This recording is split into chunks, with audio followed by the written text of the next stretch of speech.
एक बार एक व्यक्ति गौतम बुद्ध से पूछता है, बुद्ध, मैं आपसे एक प्रश्न पूछना चाहता हूँ। बुद्ध कहते हैं, तुम्हारा जो भी प्रश्न हो वह मुझसे पूछ सकते हो। वह व्यक्ति कहता है, बुद्ध, मैं इतना दुखी क्यों हूँ? बुद्ध मुस्कुराते हुए कहते हैं, कहाँ है तुम्हारा दुख? मुझे तो कहीं नजर नहीं आता। वह व्यक्ति कहता है, बुद्ध, मैं हर समय परेशान रहता हूँ, मुझे जीवन में कोई राह नजर नहीं आती। बुद्ध कहते हैं, पहले तुम मुझे यह बताओ कि दुख कहाँ है? वह व्यक्ति कहता है, मेरे भीतर है बुद्ध। बुद्ध फिर पूछते हैं, अच्छा, यह बताओ तुम्हारे दुख का कारण क्या है? वह व्यक्ति कहता है, कारण जानने ही तो आया हूं बुद्ध, और आप मुझसे पूछ रहे हैं कि मेरे दुख का कारण क्या है? बुद्ध मुस्कुराते हुए कहते हैं, जब दुख तुम्हारा है तो कारण मैं कैसे बता सकता हूं? वह व्यक्ति थोड़ा चौंकता है और कहता है, बुद्ध, आप तो अंतर्यामी हैं, आप तो पता कर ही सकते हैं कि मेरे दुख का कारण क्या है। बुद्ध कहते हैं, बस यही गलती तुम कर रहे हो। अपने जीवन में किसी और के भरोसे बैठे हुए हो कि वह तुम्हारी समस्या का समाधान कर देगा। तुम्हें लगता है कि मैं बुद्ध हूं, इसलिए तुम्हारे दुख का निवारण कर सकता हूं। यह बिल्कुल गलत सोच रहे हो। मैं बिल्कुल तुम्हारे जैसा ही हूं, बस मेरे भीतर कोई प्रश्न या उलझन नहीं है।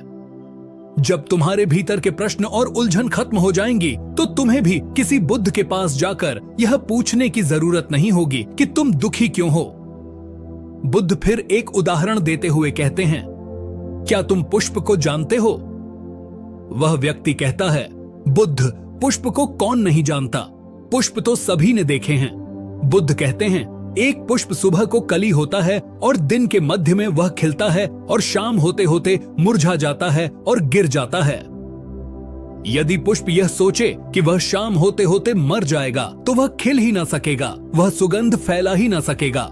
ठीक उसी तरह यदि तुम यह सोचते हो कि जीवन में दुख ही दुख है और तुम दुख को ही देखते हो और सोचते हो कि दुख के अलावा कुछ है ही नहीं, तो तुम जीवन में सुख को कैसे जानोगे? मैं अभी भी कहता हूं कि इसी क्षण में ऐसे बहुत सारे कारण हैं जिनके लिए तुम खुश हो सकते हो, जिनके लिए तुम खिलखिला सकते हो, परंतु तुम उन्हें नहीं देख रहे हो। यही है तुम्हारे दुख की सबसे बड़ी वजह। अगर तुम उन कारणों को देख पाओ जिनके कारण तुम अभी हंस सकते हो, जिनके कारण तुम अभी खुश हो सकते हो, तो तुम जीवन को जान पाओगे। मैं अभी तुम जिस समस्या में हो, जितने भी दुख में हो, चाहे तो वहां से वापस आ सकते हो और चाहो तो और गहरे जा सकते हो। निर्णय तुम्हारे ही हाथ में है। कोई तुम्हारे निर्णय को तुमसे नहीं छीन सकता, कोई तुम्हारी सोच को नहीं बदल सकता। केवल मार्ग बता सकता है, उस पर चलना न चलना पूरी तरह से तुम्हारे ही हाथ में है। वह व्यक्ति कहता है, परंतु बुद्ध, यह कैसे संभव है? मैं इस समय बहुत सारी समस्याओं में हूँ। बुद्ध मुस्कुराते हैं और कहते हैं, यदि इसी समय तुम्हारी मृत्यु हो जाए तो तुम्हारी कोई भी समस्या एक छोटी सी तिनके से भी छोटी होगी या होगी ही नहीं। वह व्यक्ति कहता है, यह बात तो एकदम सत्य है बुद्ध, परंतु मैं इतनी जल्दी मरना नहीं चाहता। बुद्ध कहते हैं, यह भी एक बहुत बड़ी समस्या है कि तुम चाहते हो कि मृत्यु तुम्हारी इच्छा से आए।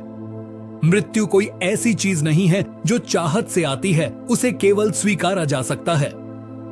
यदि तुम यह देख पाओ कि मृत्यु अटल है और जीवन में सुख दुख आते और जाते रहेंगे, तो तुम एक स्थिरता के साथ जीवन जी सकोगे। और यदि तुम्हारे जीवन में स्थिरता आ गई, तभी तुम जान सकोगे कि तुम्हारे दुख का क्या निवारण है। मेरे शब्द केवल दिशा बता सकते हैं। यदि तुम यह सोचो कि मेरे शब्दों से ही तुम्हारे दुखों का अंत हो जाएगा, तो ऐसा नहीं हो सकता। मेरे शब्द केवल दिशा बता सकते हैं, उस पर चलना तुम्हारा काम है। हमारे जीवन में भी एक बहुत बड़ी गलती हम यही करते हैं कि हम सुनते बहुत कुछ हैं, समझते बहुत कुछ हैं, जानते बहुत कुछ हैं, पर उन सभी चीजों को अपने जीवन में उतार नहीं पाते। जानकर भी उसे अपने जीवन के अंदर प्रयोग नहीं कर पाते हैं। यदि हम अपने जीवन के अंदर बदलाव चाहते हैं तो हमें अभी इसी क्षण में सुख को देखना होगा जो हमारे जीवन में है। जब हम सुख को देखेंगे तो हम पाएंगे कि जीवन में केवल दुख ही नहीं है, सुख भी है। और जब सुख और दुख दोनों को देख पाएंगे तो हम यह पाएंगे कि सुख ना हमें बहुत अधिक खुश कर सकता है और ना ही दुख हमें बहुत परेशान कर सकता है।